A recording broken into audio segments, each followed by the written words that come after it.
और ऐसी कई उदाहरणें हैं पंजाब के अंदर। अगर किसी मुस्लिम के पास कब्रिस्तान नहीं था तो सरदारों ने अपनी जमीन देके कब्रिस्तान बनाए। यह कौन सा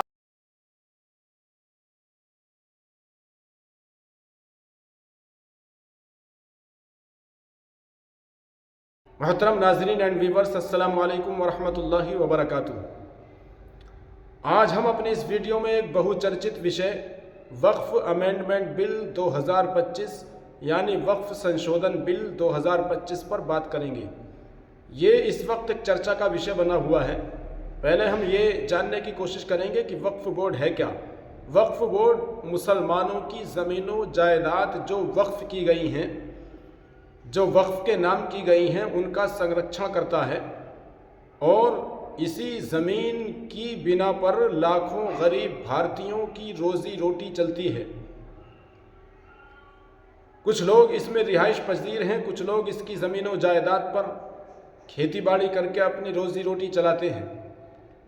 तो मेरे मोहतरम बुज़ुर्गों और दोस्तों, आज इसी बिल के ख़िलाफ़ संसद में कानून पास किया जा रहा है और इस वक्फ बोर्ड को तहस नहस करने की कोशिश की जा रही है। मुसलमानों से इस वक्फ बोर्ड का मालिकाना हक छीनने की कोशिश की जा रही है। तो संसद में एक चर्चा का विषय बना हुआ है। आइए देखते हैं एक सिख सांसद ने इस वक्फ बोर्ड की मुखालिफत में क्या कहा, आप खुद ही देखिए। और ऐसी कई उदाहरणें हैं पंजाब के अंदर। अगर किसी मुस्लिम के पास कब्रिस्तान नहीं था तो सरदारों ने अपनी जमीन देके कब्रिस्तान बनाए। यह कौन सा अधिकार है कि मैं किसी को चीज दान देना चाहता हूं?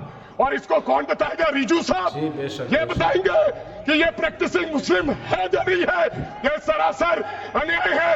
कल को श्रोमणी गुरुद्वारा प्रबंधक कमेटी 1925 का सिखों का जो एक्ट है, आप उसमें भी संशोधन करेंगे।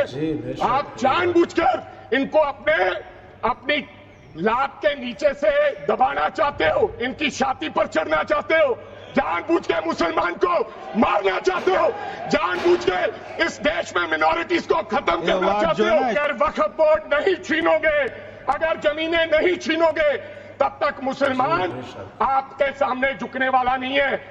और फिर क्या कहा गृह मंत्री साहब ने? आज गृह मंत्री साहब ने कहा,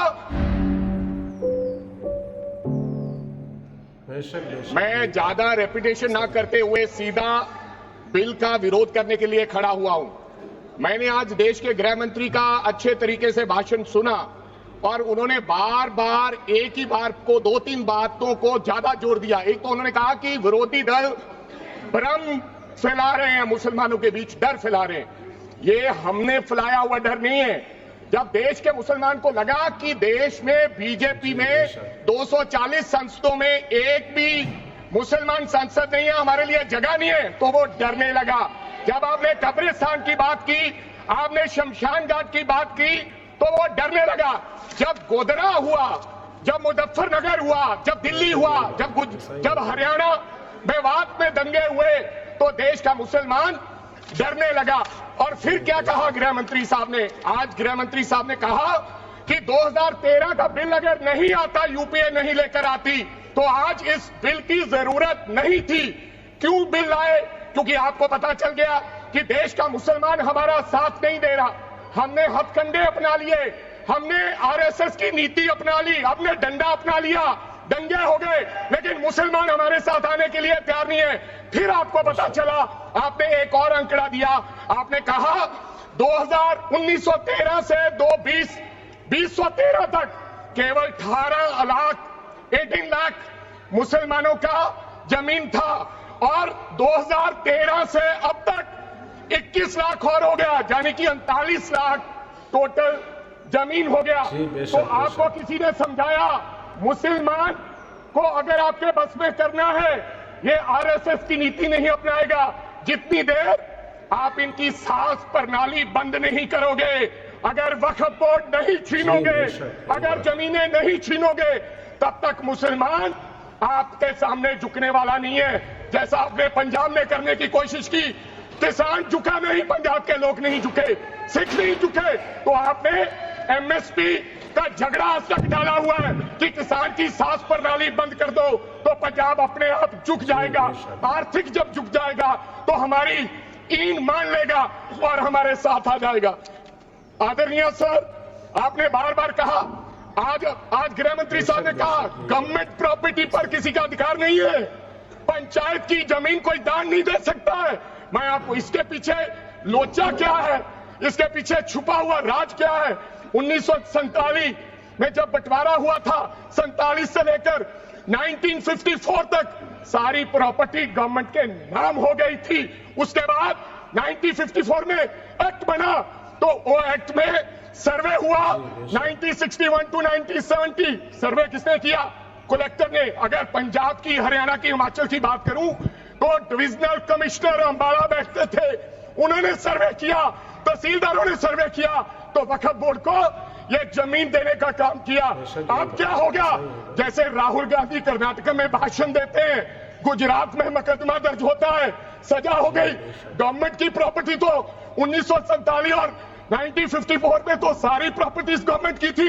अब एक बंदा खड़ा होगा तो वो कहेगा कि यहां पर ये गवर्नमेंट की प्रॉपर्टी है, डिस्प्यूट होगा तो आप वक्फ बाय यूजर का अधिकार खत्म कर दोगे कि ये तो जमीन गवर्नमेंट की थी, आप उसकी जमीन छीन लोगे।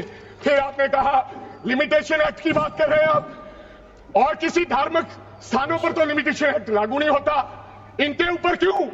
आप जानबूझकर इनको अपनी लात के नीचे से दबाना चाहते हो, इनकी छाती पर चढ़ना चाहते हो, जानबूझ के मुसलमान को मारना चाहते हो, जानबूझ के इस देश में मिनॉरिटीज को खत्म करना चाहते हो। इसको एक्सपांस करना, जानबूझ के मारना चाहते हैं मुसलमान को, फिर और लोगों पे होगा। और लास्ट आपने कहा प्रैक्टिसिंग मुस्लिम, एक आपने और कंडीशन लगा दी लास्ट कि 5 साल प्रैक्टिस मुस्लिम होना चाहिए, वो दान दे सकता है। मैं सरदार हूं और ऐसी कई उदाहरणें हैं पंजाब के अंदर। अगर किसी मुस्लिम के पास कब्रिस्तान नहीं था तो सरदारों ने अपनी जमीन देकर कब्रिस्तान बनाए। ये कौन सा अधिकार है कि मैं किसी को चीज दान देना चाहता हूं? और इसको कौन बताएगा? रिजू साहब ये बताएंगे कि ये प्रैक्टिसिंग मुस्लिम है या नहीं है। ये सरासर अन्याय है। कल को श्रोमणी गुरुद्वारा प्रबंधक कमेटी 1925 का सिखों का जो एक्ट है, आप उसमें भी संशोधित करेंगे। आपको लगता है पहले मुस्लिम मारेंगे, फिर सिख मारेंगे, फिर क्रिश्चियन मारेंगे? ये आपकी सोच है और मैं बिल का विरोध तो मोहतरम नाजरीन, कैसी लगी हमारी ये वीडियो? कमेंट सेक्शन में जाकर अपनी राय का इजहार ज़रूर करें। हमारे चैनल को एक लाइक और सब्सक्राइब ज़रूर कर लें ऐसे ही वीडियो देखने के लिए। अल्लाह रब्बुल इज़्ज़त हम सब की हिफाजत और निगहबानी फरमाए। आमीन। अस्सलामु अलैकुम व रहमतुल्लाहि व बरकातुहू।